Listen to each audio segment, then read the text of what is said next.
Welcome to Resilience Redefined. I'm your host, Michael Osterlink. This show is about building better humans, institutions, and systems. On the show, I'll be interviewing many different experts from across many different fields, including human optimization, health and fitness, team building, mind-body medicine. In the institutional space, we're looking at different institutions and how we can create new ones, new models and maps, including in medicine, in education, in intelligence community, in law enforcement, in the military, especially in the special operations community. Thanks for being here and enjoy the show.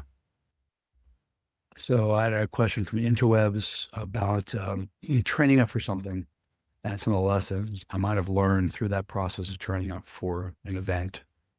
So one of the things I did, a lot of people know about, is put together a team, and we did a 50-mile GORUCK in Washington, D.C., May of last year. And it was an amazing experience. Shout out to Will, Kat, and Samuel, teammates. That was awesome.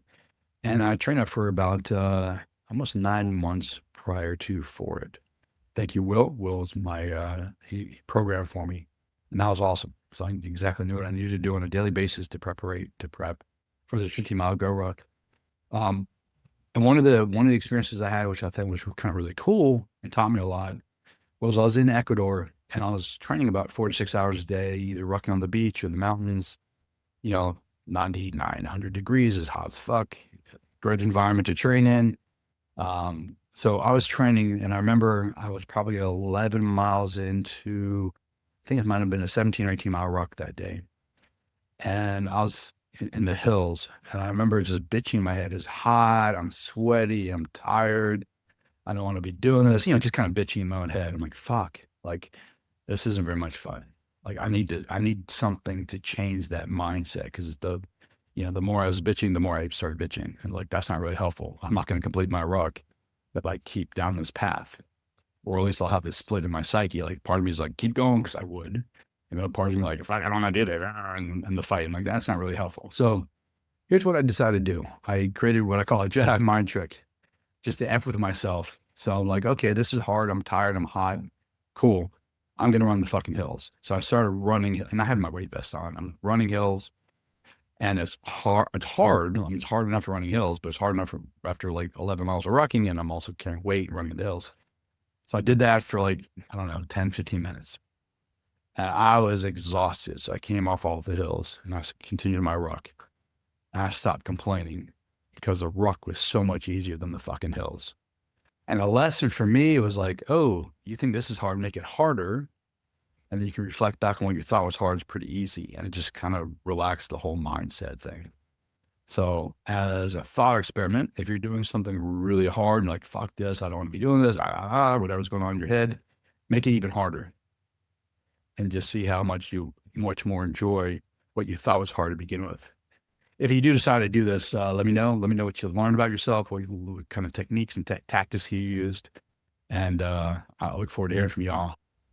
One of the questions I got from the interwebs is around communication and how and why it's so important in relationships. And it sounds pretty obvious. Of course, you should be able to communicate in your primary romantic relationships or family relationships or work relationships. But having played in this space professionally for almost 30 years now, I find that most people actually don't necessarily have the communication skills that will allow them to really be deeply intimate and connected, empathetic and understanding and authentic with another human being.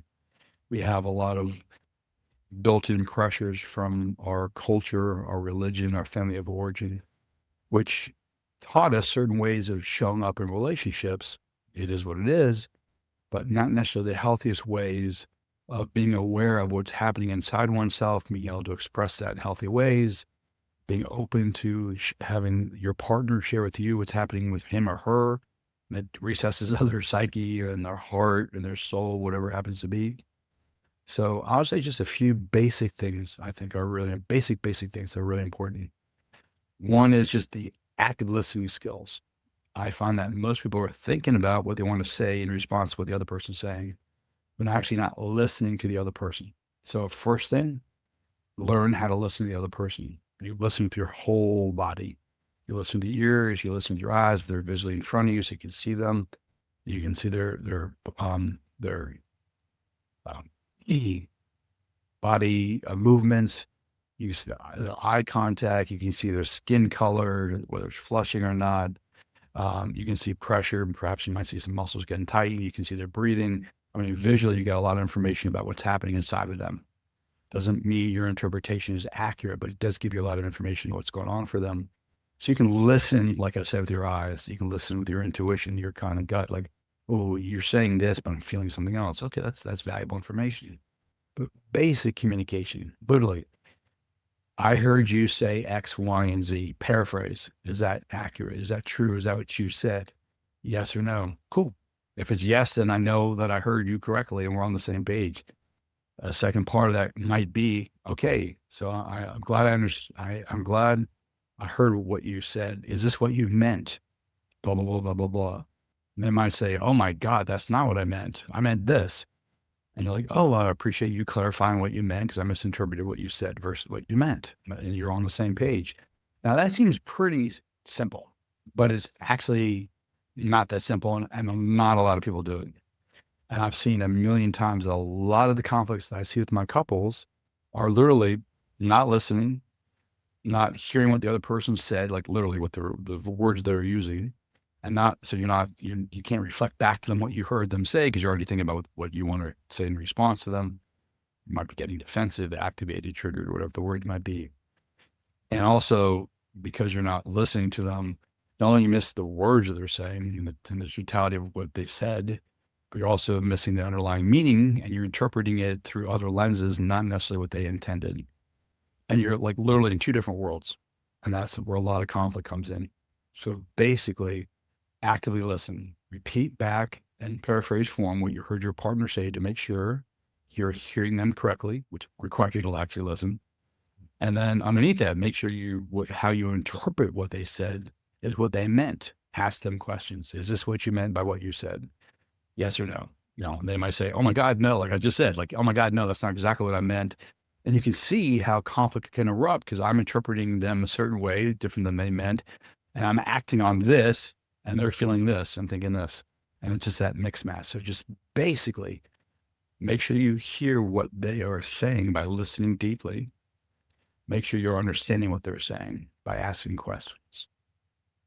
And I'll go into another time about whole body listening and intuition and transrational insights and more of a somatic approach to listening with your whole body, seeing what's going on for them inside their own body.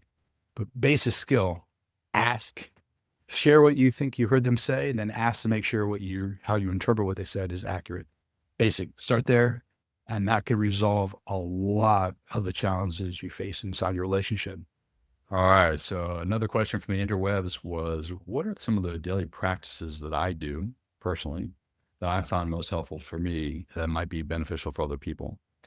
And I just want to state from the beginning of this conversation that what I do works for me doesn't necessarily mean it's going to work for you, but I strongly encourage you to play around with, to experiment, to try new things out, to find out what might work for you in terms of AM rituals, transitional rituals, and PM rituals. And I'll walk through all those things to find what I mean by those words. But what I do doesn't necessarily work for you. So experiment and play around. And keep in mind too, that there's seasons for everything. What might work for you today might not work for you 5 years from now or 10 years from now, or even 3 months from now. Keep reevaluating. Now give these practices and disciplines, routines time so they become habits so you can actually assess whether they're working for you. I wouldn't just change something every couple of days because it doesn't give you enough time to evaluate appropriately. But some of the things that I do, so I'll just start with the AM ritual. First thing upon waking up, glass of water with a little bit of minerals in it and a little bit of lemon. I just find for me that's a nice really way to hydrate after a nice sleep and get things moving so I can do my business. So I really like doing that first thing in the morning. There is a meditation that I created for myself with the help of my coach, Tova. Thank you, Tova. And I literally wrote it out. It's about a 10-minute meditation. Got it, kind of a guided meditation. And what I've done is I throw it inside of an AI, which then reads it to me. So I have an app that reads this thing to me. So I used to just sit down and read it. which is fine. But I was like, I'm going to play around with technology and listen to it. So literally every morning I sit down in meditation for about 10 minutes and I'll listen to this particular guided meditation that I created for myself. Part of it for me is there are certain ways I want to show up in the world, certain things I want to embody on a daily basis. And literally I walk through those things on my meditation. And what I will do is I'll sit and as I hear it being said, or in the past when I read it to myself, I'd get a sense of like what's happening inside my body in terms of, ooh, is this something I'm aligned with and actually doing, or do I need some more attention there? And on occasion, things will pop up like, wow, like I thought I was doing pretty good there. Maybe I'm not being as compassionate or loving as I'd like to be. Maybe I'm not being as disciplined in this particular area that I talked about in the guided meditation that I like to be. So literally when I'm going through this, in my mind's eye and in the physical body, I'll just feel or notice things popping up like, okay, that needs attention from me because obviously I'm not embodying it very well or as fully as I would like to. And then I put my attention on it the rest of the day. Like, am I being as empathetic as I'd like? Am I being as front side focused as I'd like? Am I running towards the gunfire? Like little gunfire, but like, am I taking on the challenge? If something comes my way, do I face it and run towards it? And I can watch myself over the day. And if you ever work with me as a coach, you'll hear this a million times. Abstract to concrete, abstract to concrete. Abstractness is not useful in terms of assessing one's behavior. You got to be really concrete.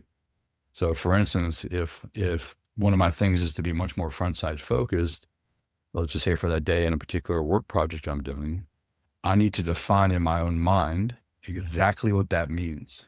Does that mean I sit in front of my computer for like 90 minutes and I'm working on that project, whatever the thing is? Does it mean I find a 45-minute block in a particular day to go for a walk to start thinking about the project or whatever it happens to be? I need to define what the outcome that I'm working on and the things I need to do in order to make it a reality that particular day. And then I can assess, hey, did I spend my 90 minutes on the computer working on that, program that I want to build out? No. Oh, okay. That's interesting. Why not?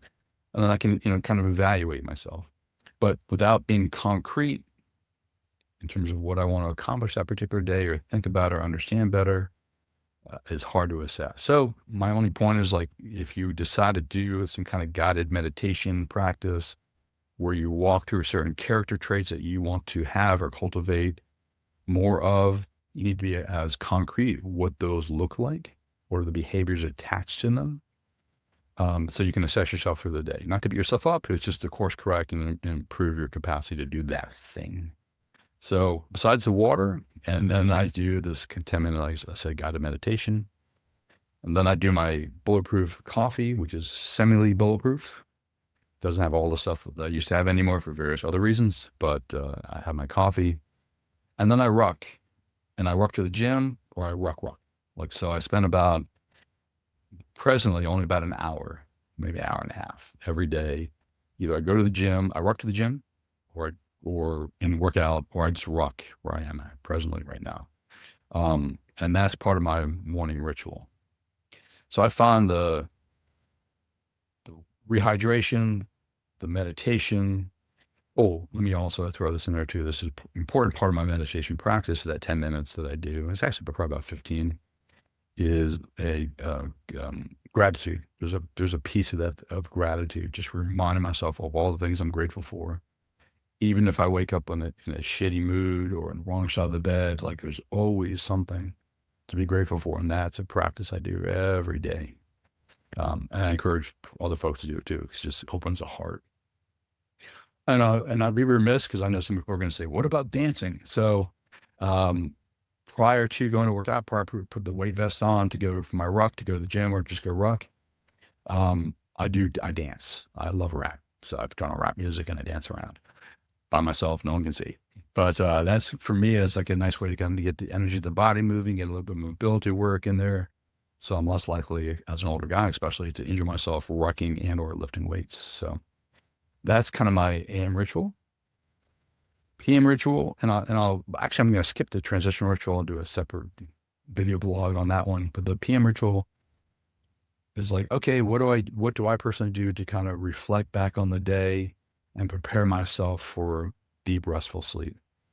Part of it is literally I have a journal practice where I reflect back on the day. I think, oh, what did I do well? What are my wins? What are the lessons I learned? What questions did I generate that I want to get answered? It's not to beat myself up, but kind of reflect back and say, oh, what worked? What didn't work? What can I do better? As my friend Dennis would say, he wrote the book, Kaizen. He didn't write the book on Kaizen, but Kaizen is a Japanese term for 1% better every day. He highlights that as a really important thing. And that's a really important part of my work, Dennis Stoika there. It's like, look back at your day and what could you have done better? Like I said, not to beat myself up or not to beat yourself up, but like, yeah, I can improve upon these things. Well, lessons learned I can take into the next day. And then in the evening PM rituals, I have some things for kind of calming down the nervous system. There's certain music I'll listen to. I'll love the binaural beats, or there might be some classical music, maybe a little bit of R&B, just kind of start calming the system down. And then I will do a meditation at night. More of like it's not to change states. It's not to do a deep dive into a subject like a contemplation. It's more like just to relax the human system. So it could entail like just a mindfulness practice. I notice my breath. I notice my thoughts, my feelings, my sensations. I just watch them and the whole system starts calming down, which is fine.